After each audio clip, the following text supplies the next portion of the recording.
الرحمن الرحيم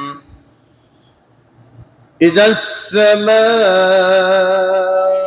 انفطرت وإذا الكواكب انتثرت وإذا البحار فجرت وإذا القبور بعثرت علمت نفس ما قدمت وأخرت يا أيها الإنسان ما غرك بربك الكريم الذي خلقك فسواك فعدلك في أي سورة ما شاء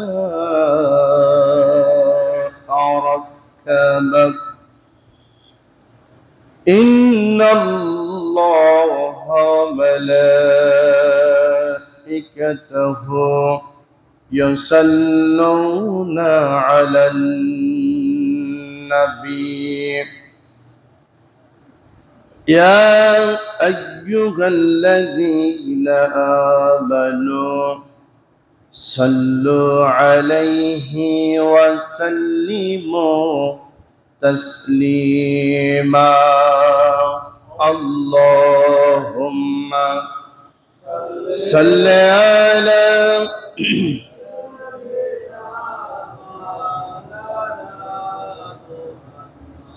وعلى مولانا محمد اللهم صل على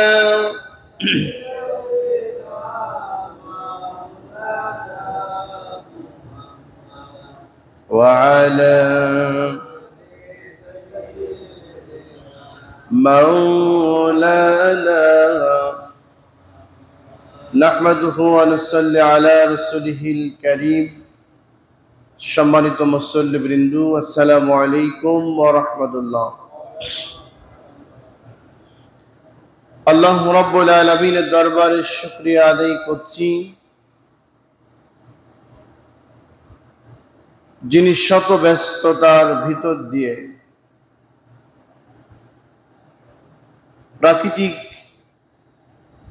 যে অবস্থা, বৃষ্টি এর মধ্যে দিয়েও যথাসময় মসজিদে এসে কোরআনে কারীম থেকে কিছু কথা বলার এবং শোনার জন্য তৌফিক দান করেছেন। রব্বুল আলামিনের দরবারে শুকরিয়া আদায় করছি, সকলে বলছি আলহামদুলিল্লাহ। আরো শুকরিয়া আদায় করছি যে আল্লাহ রব্বুল আলামিন গত জুম্মা থেকে শুরু করে এই জুম্মা পর্যন্ত 5 ওয়াক্ত নামাজ সহ পরিপূর্ণভাবে আল্লাহ রাব্বুল আলামিনের হুকুম মেনে চলার জন্য তৌফিক দিয়েছেন। রব্বুল আলামিনের দরবারে আরেকটাবার শুকরিয়া আদায় করছি, সকলে বলছি আলহামদুলিল্লাহ। লক্ষ কোটি দুরূদ ও সালাম বর্ষিত হোক বিশ্ব মানবতার মুক্তির দিশারি, দো জাহানের বাদশাহ, শ্রেষ্ঠ নেতা, শ্রেষ্ঠ নবী, কিয়ামতের দিন বান্দার সবচাইতে কাছে থেকে সুপারিশ করার জন্য ভূমিকা রাখবেন যিনি আমাদের নবী, সমস্ত নবীদের সর্দার, দো জাহানের বাদশাহ জনাবে মুহাম্মদুর রাসূলুল্লাহ, সকলে বলছি সাল্লাল্লাহু আলাইহি ওয়াসাল্লাম। সম্মানিত মুসল্লিবৃন্দ, সম্মানিত উপস্থিতি, আমি সূরা ওয়াকিয়া থেকে আলোচনা করছিলাম গত জুম্মায়, ওখান থেকে সময় না থাকায় আলোচনা করা হয়নি। জান্নাতের আলোচনা করছিলাম জান্নাতীদের জীবন নিয়ে, কিন্তু জাহান্নামীদের পাশাপাশি কি হবে যদিও আমরা জানি, তারপরেও আমাদের জানা অতি জরুরি। কারণ হলো আল্লাহ রাব্বুল আলামিন মক্কাতে যত ওহী নাজিল করেছেন, বিশ্ব নবীর প্রতি যত ওহী পাঠিয়েছেন, সমস্ত ওহীর মধ্যেই আল্লাহ রাব্বুল আলামিন পরকালীন জীবন নিয়ে কথা বলেছেন বেশি করে। কেন বলেছেন? মানুষের যতক্ষণ পর্যন্ত পরকালীন জীবন, অর্থাৎ মৃত্যুর পরে যে জীবনটা আছে, এই জীবন নিয়ে যতক্ষণ পর্যন্ত সঠিক সিদ্ধান্তে পৌঁছতে না পারবে, আসতে না পারবে, ততক্ষণ পর্যন্ত ওই বান্দা নিজের থেকে ভালো কিছু করার সুযোগ পাবে না। এই জন্য পরকালীন জীবনে যখন কোনো মানুষ বুঝতে পারবে যে আমাকে আল্লাহর কাছে হিসাব দিতে হবে,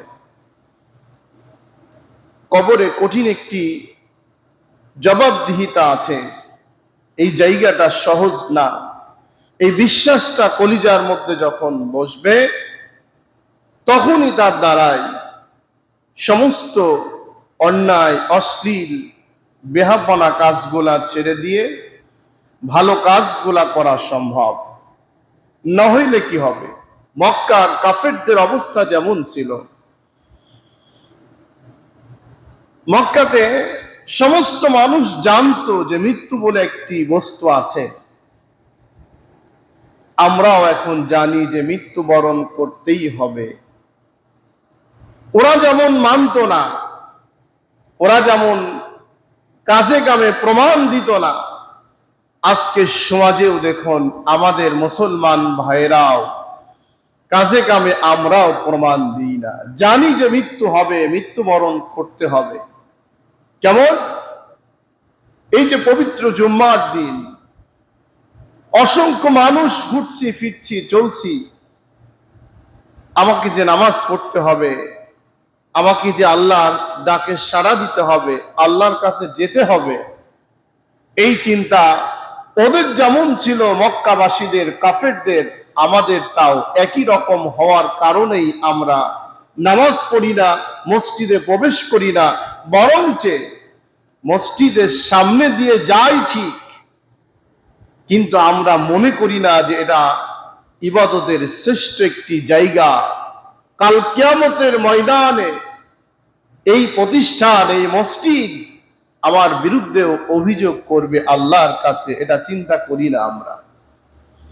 এজন্য আসুন সম্মানিত উপস্থিতি, আমি সূরা ইনফিতর, পরকালীন জীবন কি হবে, কি অবস্থায় আমাদেরকে আল্লাহ রাব্বুল আলামিন উঠাবেন, এই নিয়ে অনেক চমৎকার আল্লাহ কথা বলেছেন।